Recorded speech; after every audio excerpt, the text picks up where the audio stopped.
minute, Jack. This is a friendly celebration. I don't much like the way you celebrate.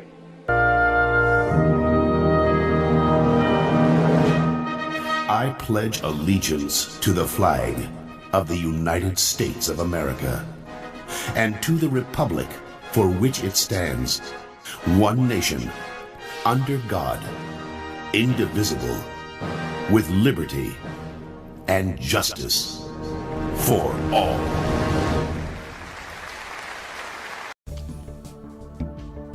Recording in progress. Okay, gents, we're now recording, so I'll wait for Paul, or I'm sorry, Paul's with us. Jeff to come on. He's going to be on here with us. So, okay. So how was your week, Ken? Everything okay? Yeah, spent a day in Tucson and a day in Cochise County. So. Oh, okay. So what's going on in Cochise County? Maybe we'll talk about that. Maybe we'll talk about that when we're. Or is the show started? You want to start now? Well, yeah, you can tell us about that. I'm recording. Did you get to see Frank Antonori while you were in Cochise County, or? I did. Oh, good. Met with him for an hour, and the other two supervisors individually. Yeah.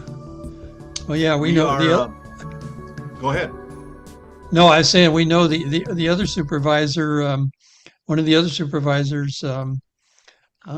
Give me a name quick. Well, there's what's his name? Oh, God.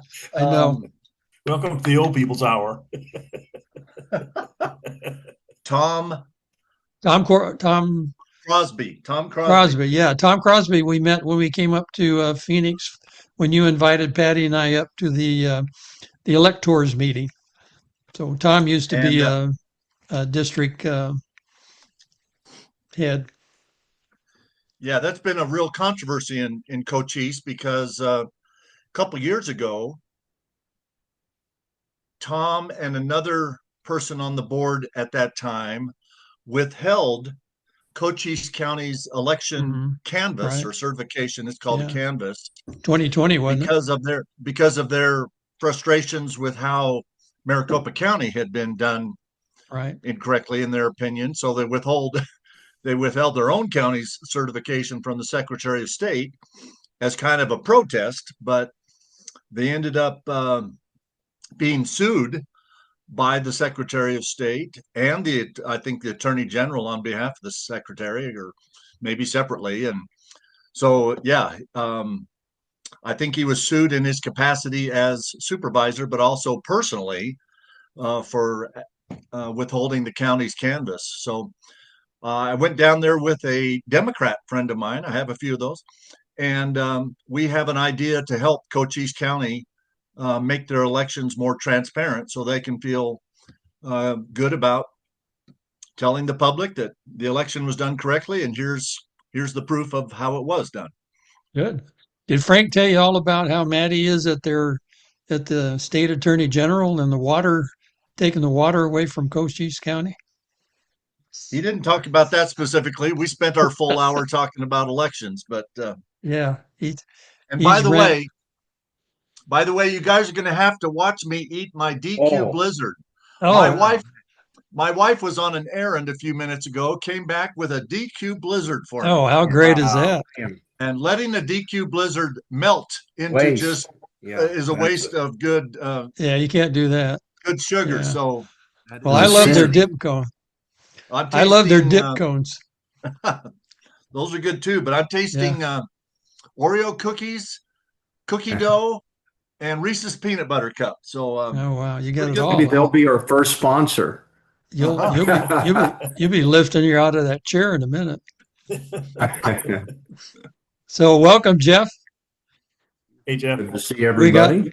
We got Paul's on from Vegas, and which is nice of him to join us he's there for his reunion for his special forces. Oh, and, that's great. Yeah. Good. And 12th to 13th year, right, Paul? Yeah, something like that. I think the first one I've got record of is 2013. I've been going ever since, except the 1 year they didn't have it because of COVID. But this year's how many come, Paul? How many come to that? Oh gosh, there's probably about 150, 200 right now. our ranks are shrinking. We talked about the membership during our last meeting, and there was only 1,140 or something like that members total. My membership number is 3013. So we've grown to 3,000 and back down to 1,100 or something like that as time marches on and the ranks thin. So Paul, is this just our U.S. Army or other services? Well, special operations is anybody who served in a special operations organization behind enemy lines. Right.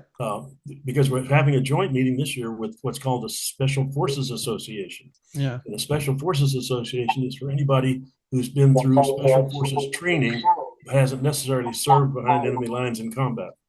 So they combine the two. So we have a pretty nice group here this year. And a lot of what's interesting is a lot of the new people are what they call GWAT, the Global War on Terrorism. Afghanistan, Iraq, that sort of thing. So we're getting some new blood in, because up until, a couple of years ago, there was everybody was a Vietnam vet, and we were all dying off. So bringing this new blood in will keep the organization going, and it does some really nice things, scholarships and things like that. So it's good to keep it going. That's great. Good. Yeah. Awesome. So let me welcome everybody. Welcome you guys, Jeff and Paul and Ken, and myself. I'm Don Woolley. This is 4 Men in America, and we are off and running on episode 53. And I had some notes here, things going on during the week, and I wondered if we wanted to continue with the discussion about the Insurrection Act and the constitutionality, et cetera, and anything anybody's heard. And I found a really good video from my attorney friend on YouTube named Andrew Braca, who I sent to you guys. You may not have time to listen to. I watched some of that. I did watch some of it. Yeah. It's pretty good, and he goes over some details, and of course it's his opinion and another writer's opinion on an article that he wrote. And so we can talk about that. We can talk about in a government shutdown, who runs the government? Okay, there seems to be some disagreement with actually that Trump can and under Article 2, the administration can actually run the government and spend the money when there's a government shutdown. Believe it or not. Speaker Johnson feels that Trump has full authority, and Trump feels the same way. So, well, there seems to be a couple of justices who think that the judicial department runs the government, and they need a lesson on our Constitution, because that is not what it says. Yeah, that's right. Yeah, good point, Ken. A lot of discussion about talking about putting Tomahawk missiles in the Ukraine, which I have some of my own personal information to provide on that subject. Oh, cool. And go ahead and comment, Ken. What were you going to say? I think I'm chewing on my Blizzard, but let me pass that here. I think what allowed Trump to do in the Middle East what no one else was able to do is he kind of took Iran out of the picture.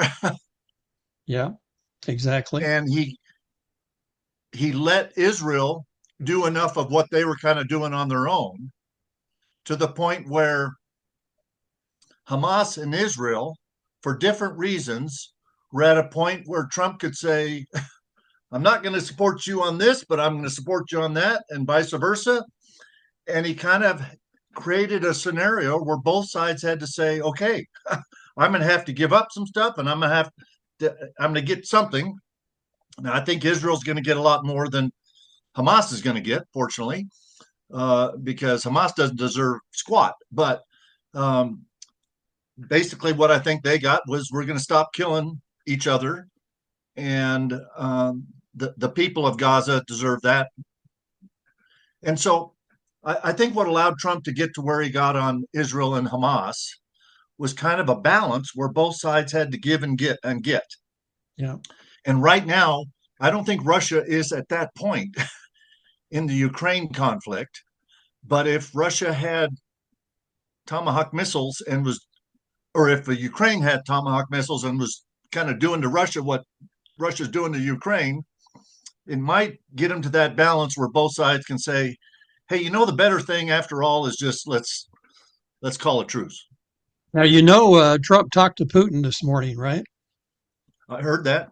For 2 hours, and they're going to meet in Budapest in a little while. But first, their senior members are going to meet first, and so there's something going on here now. And Putin went out of his way to congratulate Trump on the Middle East peace, and he went out of his way to thank Melania Trump for this thing about her asking about the children to get the children of Ukraine returned. So there was a lot of good vibes there, and that's all good. As long as there's dialogue, that's good. That's a good thing. So, but you had Vance just yesterday, the day before, saying that giving Tomahawks to the Ukrainians was on the table. Yeah, and Trump said that too. Yeah, I think they're talking about, you're going to stop this thing, or we are going to give the Tomahawks to Ukraine, and your life's going to get worse, not better. Let me make my points now about Tomahawk missiles, because as you know, Tomahawk missiles are now made exclusively by Raytheon, and Raytheon for a long time I worked for a company called Litton Industries, which we delivered in Salt Lake City, which we delivered guidance systems for the original Tomahawk missiles. That all got turned over to Raytheon, and Raytheon developed the Tomahawk missile. Now, Tomahawk missiles can only be launched from submarines and surface ships, okay? They cannot be land launched.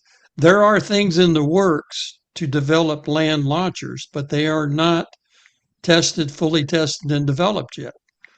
So technically, they can't give Tomahawks to Ukraine, because Ukraine doesn't have the ability to launch a Tomahawk missile. They don't have the surface ships to do it with the vertical launch systems, and they don't have submarines to do it. So I just want to throw that in there as a technical point, because you can talk about giving them Tomahawks, but if they use Tomahawks, it would have to be us using Tomahawks on Russia, and I don't think Trump would ever do that, and that's not going to happen. So that's the point I wanted to make to everybody and tell the audience. So you guys go ahead and make your comments. So what did Trump and Vance mean when they said they were thinking about giving Tomahawks to Ukraine? Well, I think they just wanted to put that thought into Russia's head, like you said, Ken. I think that's, maybe they have an adequate launch system on the ground that they think is ready, but I don't think they do. I kind of studied on that up today, and as far as I could tell, they don't have a viable. They have a couple of systems being developed, but they're not ready to drive into Ukraine and launch Tomahawk missiles. So now there was some notes in the paper today, that I saw, that in one of the articles from some newspaper, that said that some people believe that the Tomahawk missiles are already in Ukraine, and I don't believe that. The other thing about that is that there are certain weapons in our inventory that we're not going to give away. We're not going to deplete our own weapon systems, and Trump isn't going to deplete our weapon systems like Biden did to make Ukraine happy. So that's another part of this puzzle. So go ahead, guys. Any other comments? For all the things we're going to go over today, including the Insurrection Act, or there's risks and rewards. With Trump threatening to give Tomahawks, whether they can find a land-based launch site or not, it ups the ante, and so that's a higher risk. But obviously, what he is doing now isn't working like he wants it to. And backing off, we know, is not going to work. So the option is to just stop and let it play out, or up the ante. So that's the decision they're making. And for Vance, who really is I'm not going to say more of an isolationist, but more of a anti-war, stay out, America first guy. Certainly more of a moderate on that. Yeah. Yeah. For him to come out and say that means that the administration is on board and you don't have the Tucker Carlson influence on Vance or others, that just want us to totally get out. So I mean, it's interesting the way it's playing.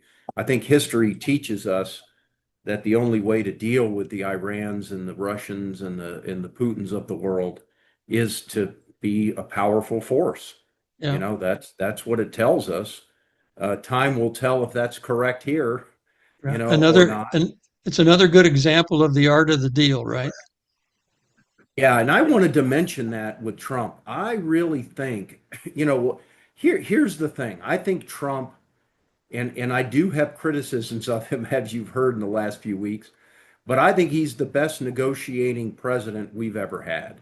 Oh, and he absolutely. reminds me of the SEAL breachers, and in the SEALs, in the breacher community, whether it's Army or you have Marine breachers, the SEAL breachers are known to be the best.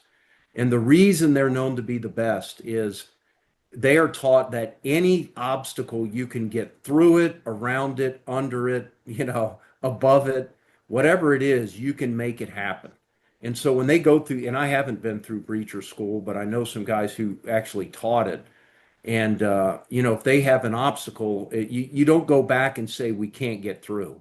It's go back and figure it out. And I think Trump has got that SEAL breacher mentality where no is not an acceptable answer. And so I think in the future, a lot more credit is going to be due to some of the help he had on the ground, Jared Kushner and Witkoff and others. But I think I'm not taking no as an answer.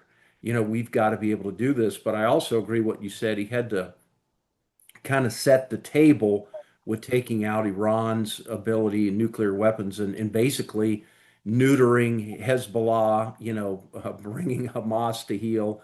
All these things had to happen in order for that to happen. But people need to understand you're serious.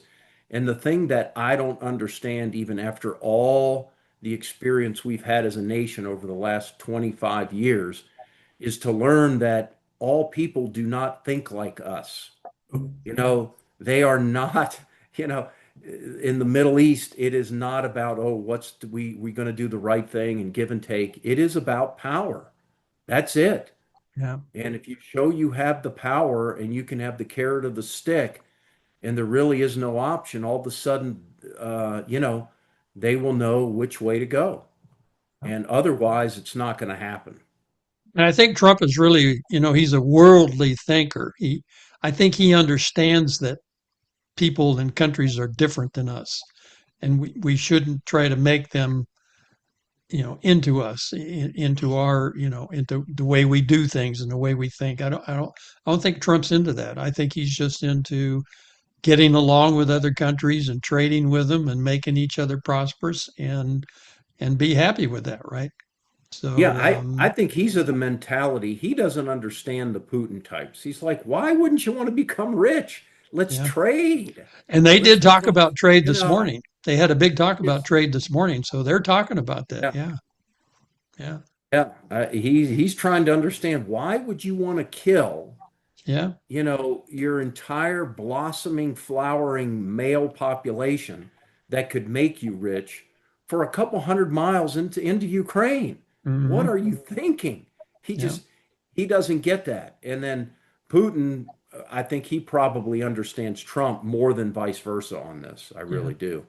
And you Trump guys give me the Russian mentality. You guys give me your thoughts about if you got to watch the all of the stuff that happened in Israel, speaking to the Knesset and then flying to Egypt. Did you guys get to watch all that? And what are your comments about it? I was just fascinated by it. It was really, especially Knesset part was really, really interesting and incredible. So go ahead and give me your comments. I didn't get to see it. I was over here playing. You were playing in Vegas. Okay, Ken, go ahead. Yeah, I saw some of it. I didn't see his full speech to the Knesset, but I did see Netanyahu's, and I think Netanyahu droned on a little bit longer than I think Trump would have liked. and it put him behind schedule, and he had to kind of say what he said and rush off to Egypt. Yeah. And he was already behind. Yeah. But the guy crammed more into 24 hours than just about anybody could possibly imagine. Unbelievable. And then back for giving Charlie Kirk the Medal of Freedom posthumously. With all of that within 36 hours is just kind of mind-boggling. But I have seldom, if ever, seen Trump look as pleased as he looked. Yeah, he was pretty happy about it. Yeah. Well, and he was getting a lot of accolades too. Well, when you can be received like that, by the Knesset and the Israeli people, and be able to go to other Muslim Middle Eastern countries, okay, and be received welcome. That is, like I like the kid to say, being able to sing the battle hymn of the Republic and whistle Dixie with equal enthusiasm. And that is a very rare thing to be able to do. Yeah. And get standing applauses in both places. So I don't know of anybody else that could or would be able to do that. Yeah. Lots of energy. Yeah, the guy. I guess he had one. I guess there was one member of the Knesset that made a scene and interrupted him. Yeah, but his comment was that was very efficient when they took him out. Yes. Yeah, they got him out pretty quick. He didn't get too much out of his mouth. So no, yeah, it was great. Yeah, you don't want somebody's giving you billions and billions of dollars. Yeah. It's like, well, we watch our Congress, right? And they look up in the balcony and somebody's screaming and ranting up there, and they go on for 10 minutes, right? And they keep yelling and screaming, and then finally somebody grabs them and takes them out. I mean, this was like 10 seconds, right? The guy, you heard a yell, and then all of a sudden they were dragging him out. So, yeah, they weren't going to put up with any of that. Representatives are slipping the police, 20s not to go get them. Like, hey, give it some time. That's probably true. Yeah, that's probably true, Jeff. So, well, we hopefully on our way. I guess they've got to get some more bodies back, which is going to be a very difficult thing, but I think they'll get it done. And I think the problem is I don't think Hamas knows where all the bodies are, and they've got to find them. So go ahead, Ken. Well, my concern is Hamas has never yet really agreed to fully disarm, and how are we going to verify that? Yeah. Well, and they're killing their own competitors openly now. Yeah. Trump's told them that if you don't disarm, we're going to disarm you. So read into that whatever people think. How does that play out? I think you probably put the Marines in there with the IDF, and you take their weapons away or kill them, or just let the Israelis give the Israelis a green light, or give the Israelis just a green light. Yeah, and let the Palestinians discuss this with Hamas. Yeah. But I do think it is a betrayal of those collaborators with the IDF to even give Hamas a chance to execute them, which they're doing. I mean, that's a betrayal like we betrayed our allies in Afghanistan. Mm-hmm. Vietnam. And, and Vietnam, right? Yeah, shouldn't be. So that's a difficult. And then this committee that he's going to kind of put together is also going to be easier said than done.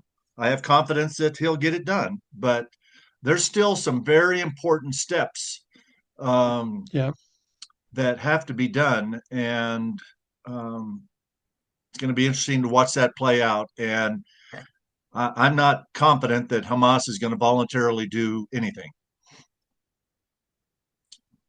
Yeah, well, they're going to be they're going to be dragged kicking and screaming to the finish line, right?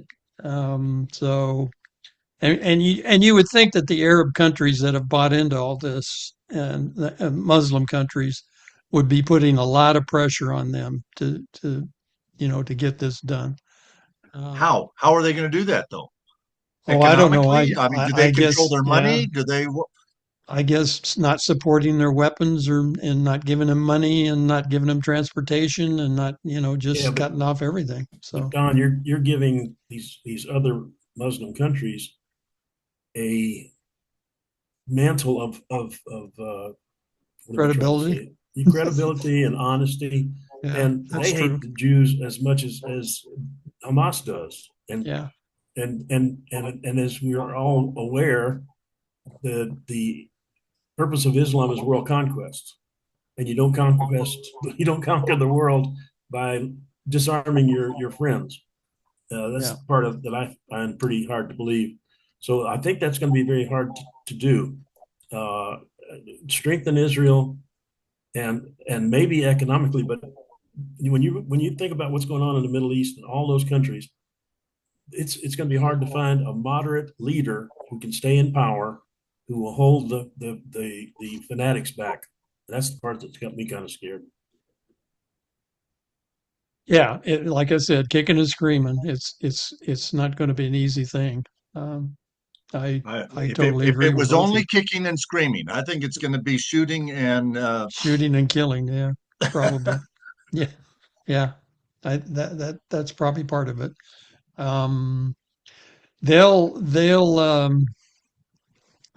There'll be a lot of pressure on them. There'll be if it may turn into military pressure. We're just going to have to wait and see now to see how this unfolds in the next few days. So let me ask you guys. Would you like to talk about? Would you, like Jeff?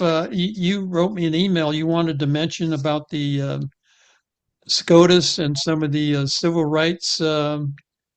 I guess I call it civil rights, but it has more to do with the Voting Act, 1963, and the current arguments about from the state of Louisiana versus having to do with forming congressional districts based on race rather than I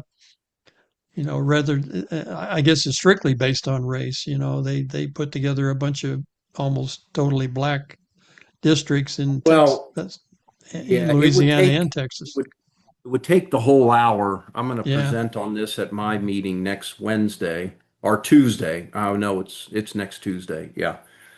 It's kind of interesting, all the false narratives going around, because the false narratives are, hey, the Supreme Court is thinking about making unconstitutional the Voting Rights Act of 1965 or gutting Section 2, and all these just idiot comments by pundits who don't know what they're talking about, and they just kind of read what they read and think that the Supreme Court's going to gut it. So, the Supreme Court earlier this year kicked back the question in this lawsuit that did reach the Supreme Court the following. Does a state's, and he wanted the plaintiffs and the defendants to answer this question, does a state's intentional creation of race-based majority-minority districts, so everybody understands what that means, it's a district that intentionally, a congressional district, or it could be anything, but they're talking about congressional districts, that you intentionally take a minority area and make it a majority district. Does that district violate either the 14th Amendment's Equal Protection Clause or the 15th Amendment, which bars government from voting rights being denied or abridged on account of race or color? Okay. So the crux of Section 2 in the Voter Protection Act is basically, this is the crux, okay?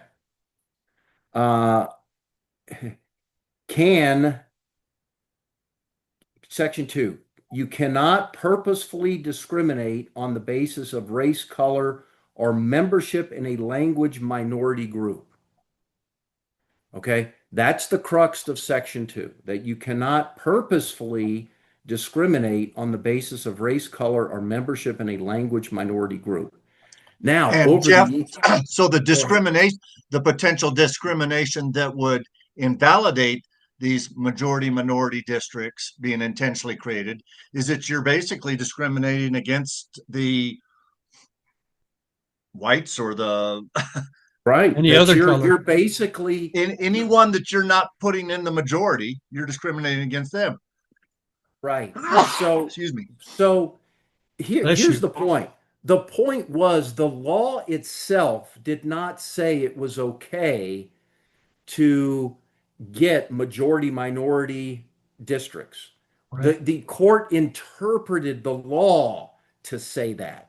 So right now, the court is not thinking about gutting the 1960 Voter Protection Act. They are thinking about changing the way that they interpret it. And that should we interpret it based on race now and have race be a predominant or at least a major factor in how districts are settled, or should we no longer look to that? And so some of the research I've done is very interesting. In the House of Representatives or in Congress, we have 120 minorities elected to Congress. There are only 15 majority minority districts in the United States, but there are 120 minorities elected. So about 28% of of Congress. So you could say, hey, that still doesn't make up enough for the minorities. However, you can prove that in these, let's say, Black neighborhoods, Hispanic neighborhoods, it doesn't necessarily matter, at least as much as it used to, what the racial makeup is of the people electing a person who is running and what the racial identity of the person who is running is. Does that make sense? Because if you have 15 majority minority groups, districts, but 120 minorities elected, that kind of shows that we are heading in the direction of a post-racial era. And so my argument, or this morning on James T. Harris show, what I was trying to do was explain that the pundits out there saying they are gutting or abolishing the Voter Protection Act of 1965 is false. That's a false narrative. Yeah. That they are going back, I think, actually to a more pure reading of it and looking at the Constitution's 14th and 15th Amendments, where you have equal protection. And it is not that all Blacks now are voting Democrat or all Hispanics are voting Democrat. Right. You have a lot of people, in that we should be more focused on different ways to create districts rather than race-based being a primary concern. Now, so the way the court did it is a little bit like Roe versus Wade.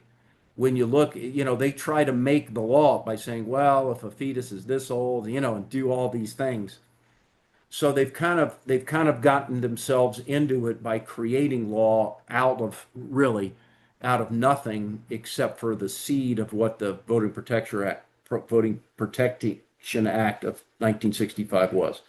So my point is that I support what they're doing, and here's my last argument and then comments. But of course, the defendants, the state of Louisiana, is defending not having, just racial minority districts, because no safe harbor for racial discrimination the government deems good discrimination. So they're arguing you can't discriminate to discriminate. Okay. Either way, right? Yeah. Right. Yeah. And they also are using the Supreme Court ruling of the college admissions. So violations of equal protection principles ended race-based college admission programs. They should also end race-based redistricting.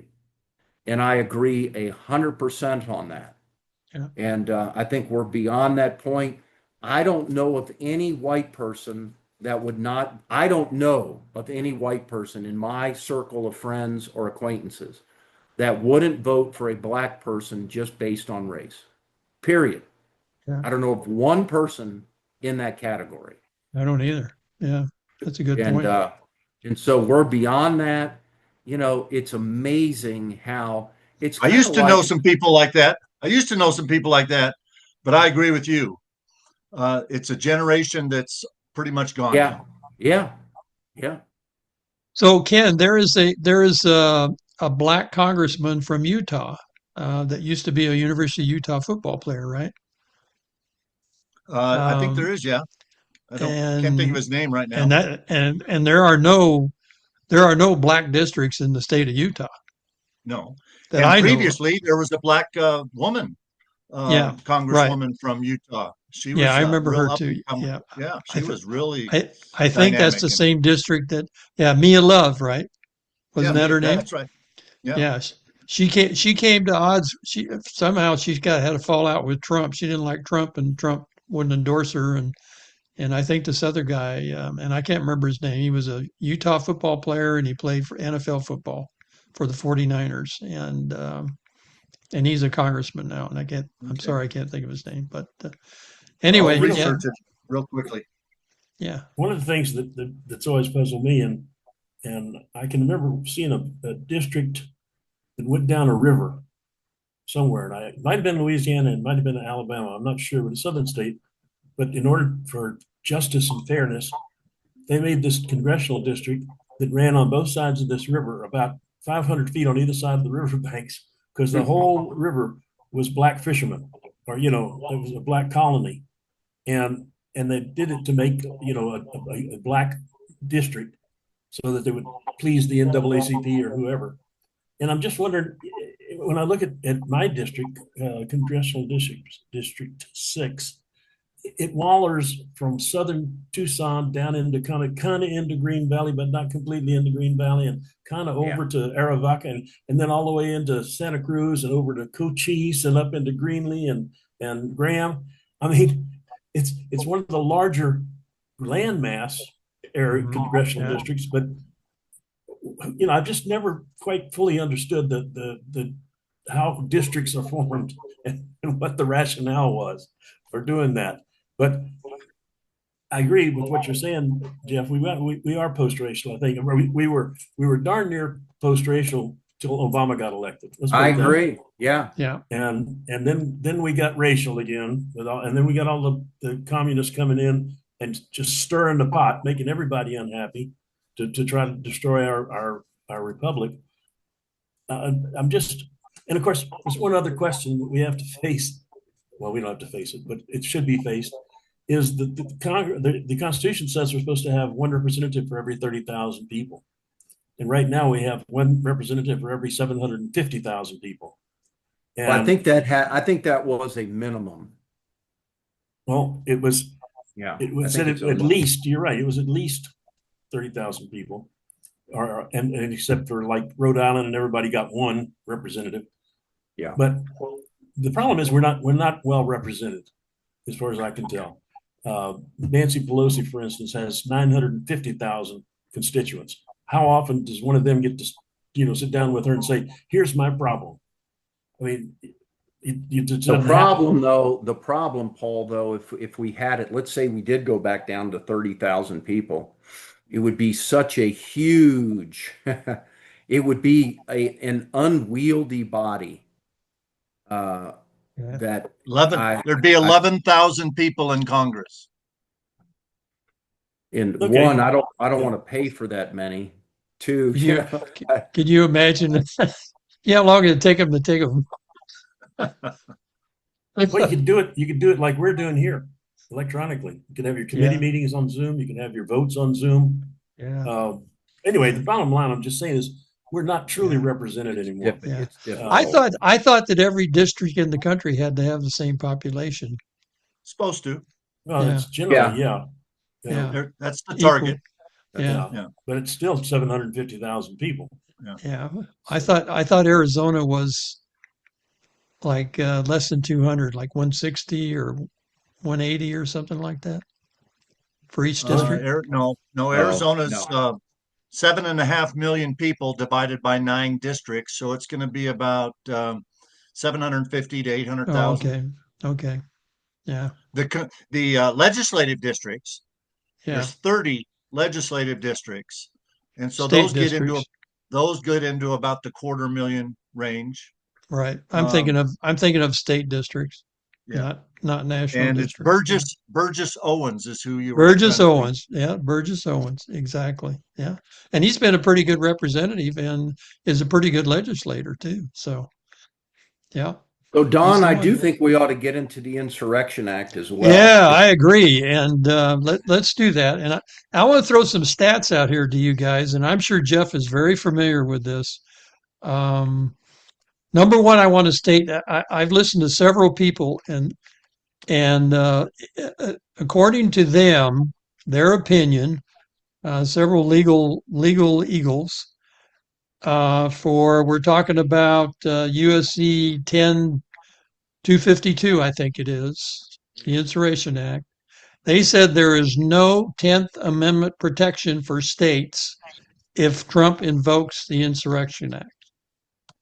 That their states' rights go out the window. They cannot raise that issue if he invokes the Insurrection Act. The Insurrection Act has been invoked 30 times in the history of the country by several different presidents. And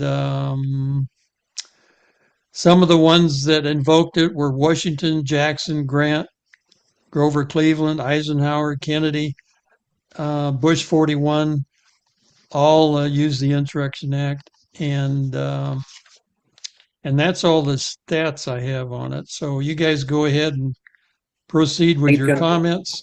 Is it going to happen? First, I want to ask each of you, who thinks that Trump's going to invoke the Insurrection Act? I do. I say yes. Anybody else? I think he will, because I think he has to, in my opinion, to constitutionally do what he wants to do.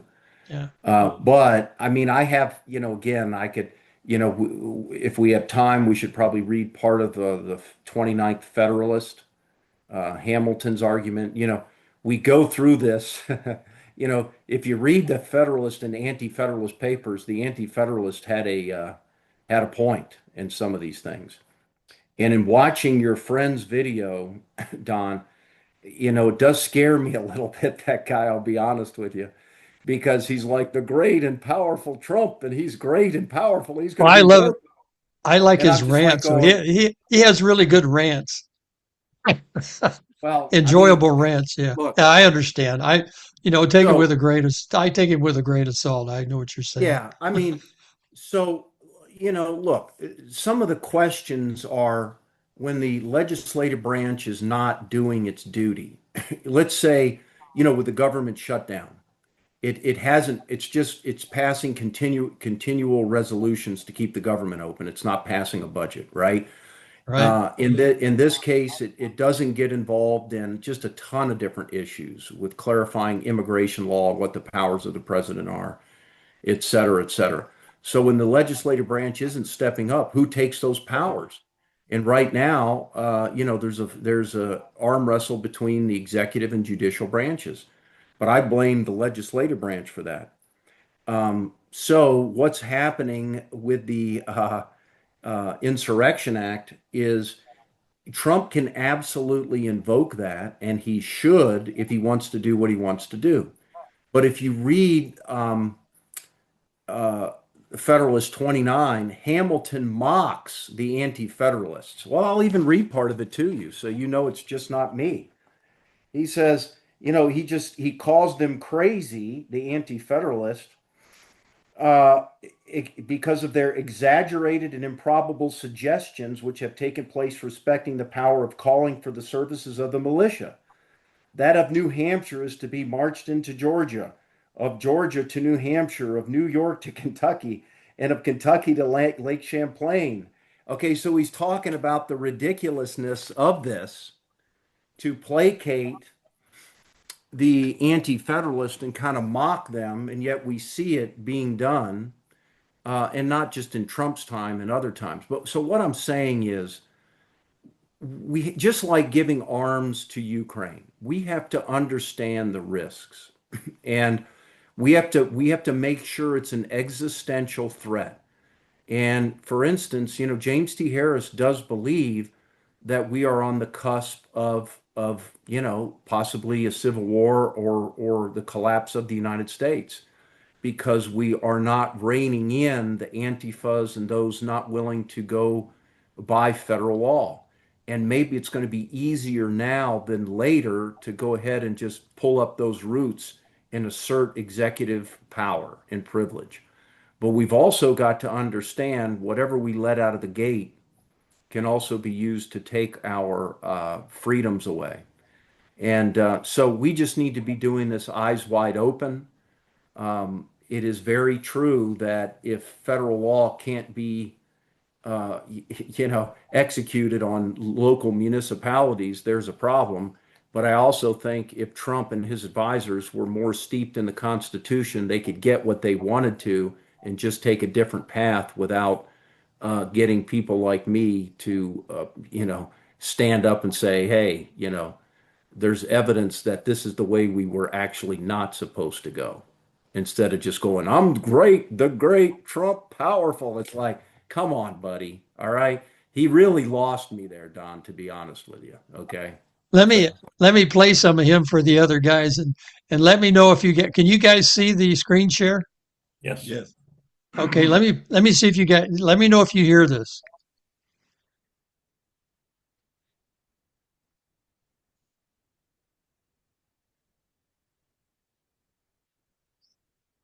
No.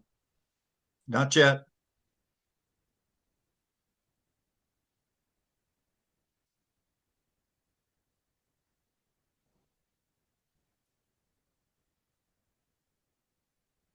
You might need to translate for us, Don. Turn on the closed captioning.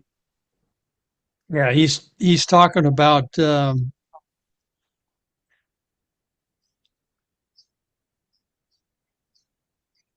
small for me to read.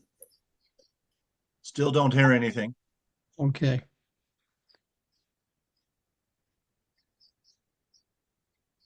It is funny, Don, at the beginning, he said, what do you really want? How do you know if you're winning? And he showed a clip of Conan the Barbarian. Yeah. In the movie with Arnold Schwarzenegger. Right. And one guy commented like, oh, to feel the wind in your hair and all this. And Conan was like, no, to crush your enemies, and hear the lamentations of their women. He was like, exactly. Yeah. Yeah, he did it up. Yeah, that was a good clip to show. Yeah, it's funny. So sorry you guys couldn't hear that. I want you to kind of get the flavor of what he's saying, screaming and yelling, because he gets going. He gets going pretty good. He's a defense attorney. He has spoken before the Supreme Court, and he's mainly a defense attorney for Second Amendment cases, defending people that are being charged with a crime for using their weapons to defend themselves in different situations. So anyway, I was a defendant in front of the Supreme Court. That was pretty cool. Yeah, that's right. Yeah, I remember that. Yeah, you were. That was for Arizona and voting, right? Yeah. Yeah. Yeah. The voters of Arizona had passed a proposition that said you have to prove citizenship in order to register to vote and be registered to vote. But I think it was Mi Familia Vota or someone sued, saying that violated the U.S. Constitution, which said that Congress controlled, or that anyone should be able to, who just said they were a citizen, should be able to vote in federal races only. And I tried to defend Arizona, that what the people of Arizona said should be our statute, that you have to prove citizenship to vote. But unfortunately, so because I was Secretary of State at the time that it hit the Supreme Court, I was in the first row there. Mi Familia Vota versus Bennett, I think it was. There you go. Yeah. So, Ken, how did they vote? That? How did they vote, Ken? Yeah, what year was it? Well, unfortunately, it was one of the earlier, more liberal courts, and they unfortunately ruled that Arizona had to let citizens who simply claimed that they were a citizen vote in federal races. So that left me with the dilemma: do I ignore the Supreme Court, or do I ignore the voters of the state of Arizona who said that you have to prove your citizenship in order to vote in Arizona?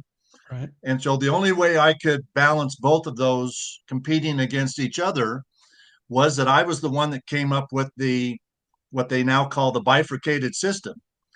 And if you want to vote in all of the races in Arizona, including state and local and whatever, you have to do what the citizens of Arizona said, which is prove your citizenship.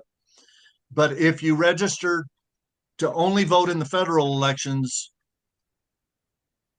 you can do so by simply promising or claiming or saying you're a citizen. Declaring that you are a citizen. And so we have 2 voter lists now. We have about 4.25 million people on the proved citizenship, and we have about 45,000 on the they just declared that they're citizens, but they can only vote in the federal races. Interesting. Yeah. And I thought you were going to say you came up with the system of ask your wife what to do. Yeah, and that's now part of Arizona statute. There you go. Well, you get into a dilemma. In my household, I get the last word. Yes, dear. Yeah, there you go. Did you guys see the truck? There was a truck driver that they stopped him, and I think he was from New York. He's an illegal driving out of New York. He had a New York driver's license with no name on it. Yeah, I saw that. Oh no name on a driver's license. And the state of New York issued it to him. Can you imagine that? Oh, it wasn't a false document? No, it was legitimately issued state of New York CDL license. Oh my with goodness. No name. If I could get a couple of those. Yeah, I could. Can you imagine that? I don't, and the Florida Attorney General now is suing California and Washington because we had that illegal here from India drive and kill some people, a truck driver, and he got his CDLs from Washington and the state of California, and now our Attorney General is going after both of those states. That's really good. Yeah.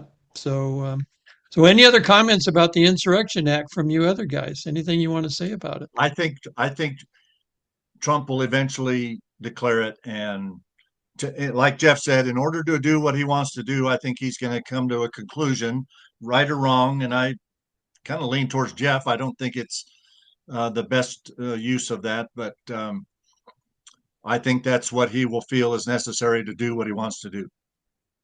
And I think that there's some political implications to this too. I mean, the news right now is Pritzker and Jones, whatever his name is, the mayor Johnson, of Chicago, are really, really taking an ironclad stand that they would rather have illegal immigrant criminals on their streets than honest to goodness card carrying U.S. military.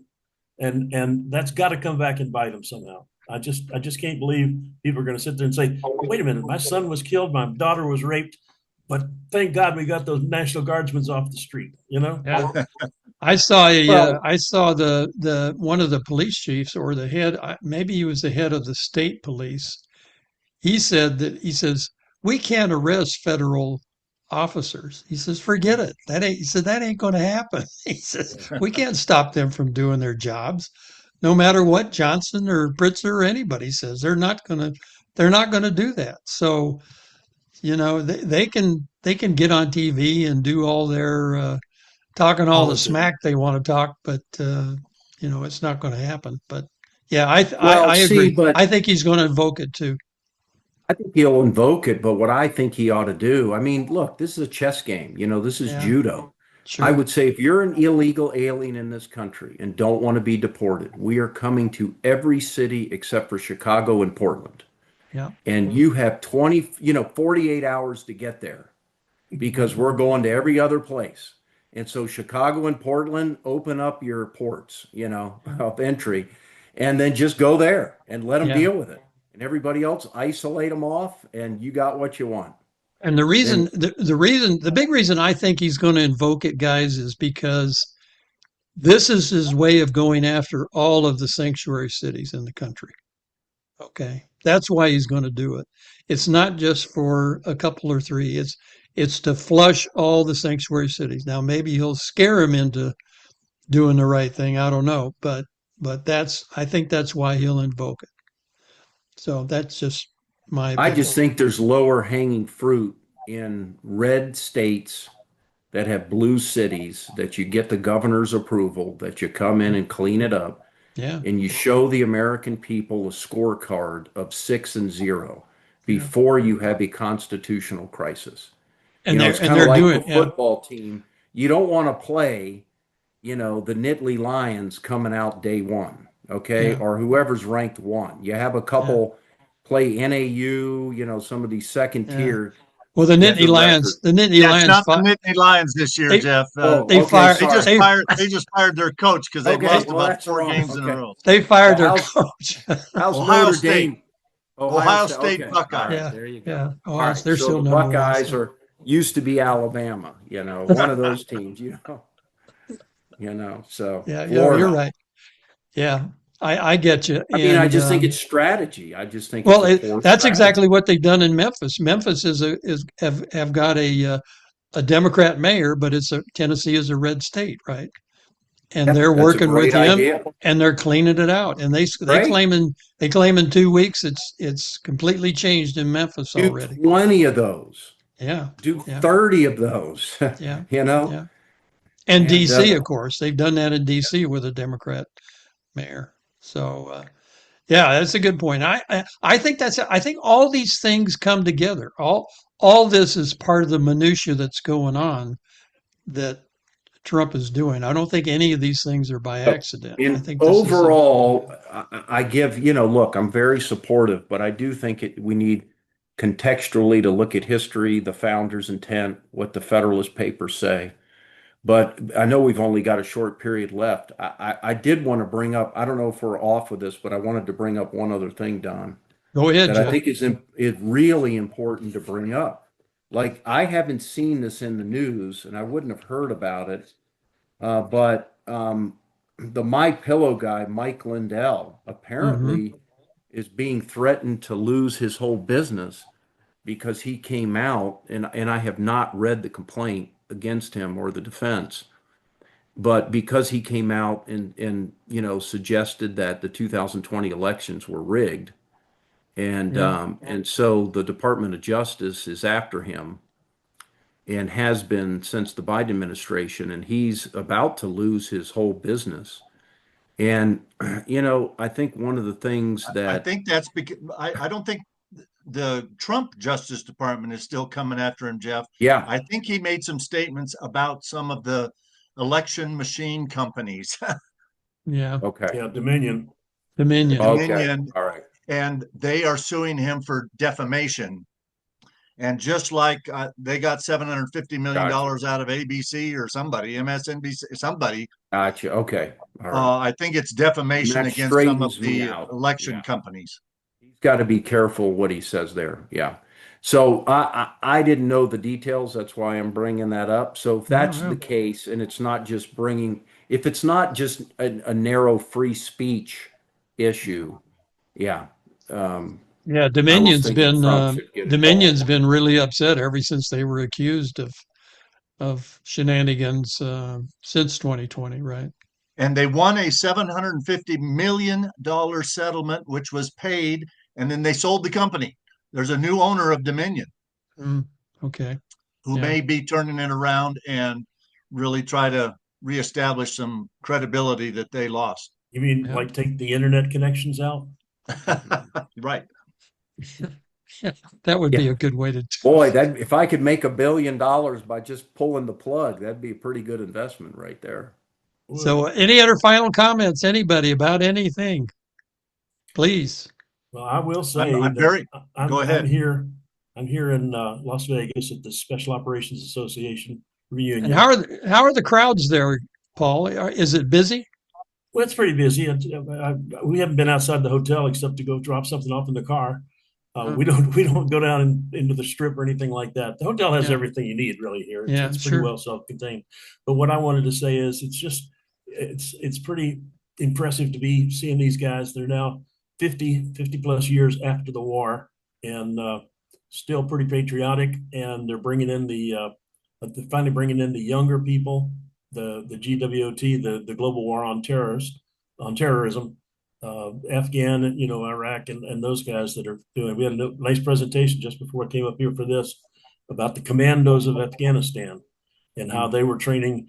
And the guy started off the program by saying, what the special forces and the Green Berets are doing today in these areas in the world is almost exactly the same as you did in Vietnam. You go in and if you remember, the mission of the Green Berets was to go in and train the indigenous to be a fighting force. And that's what these guys are doing in Afghanistan. And interestingly enough, 2 days ago, we watched a thing called the Horse Soldiers. Special Forces went in and borrowed horses from the General somebody and used that to attack the Taliban. And so the Special Forces is still a viable organization. Then he's, of course, Jeff, he's talking about all of them: Delta, U.S. Army, Special Forces, SEALs, Marine Recon, that sort of thing. Yeah. But it's just interesting to know that the mission that we were on 50 years ago continues, and the best and the brightest are the people that are attracted to that level of organization. So it's kind of reassuring. It's kind of reassuring. Thank you for your service, man. Yeah. Pretty awesome. Yeah. The only thing I would say to what we've all said is, Paul, tell everyone you see at your conference, thank you for the rest of us Americans. Okay, will do. Including yourself. Look yourself in the mirror and say thanks, and then tell every one of them the same. Dittos, Paul. Sometimes I talk to myself. I'll try to remember that this is from somebody else. Hey, and tell them we might need them again. So they're not done yet. Never give up the fight. Right. Yep. Okay, guys, thanks for joining me tonight. Right. Jeff and Paul and Ken, and good to see you guys. Everybody available next week? As far as we know. Okay. All right. I hope you can too. So thanks everybody for joining us for Men in America, and good night, and God bless America.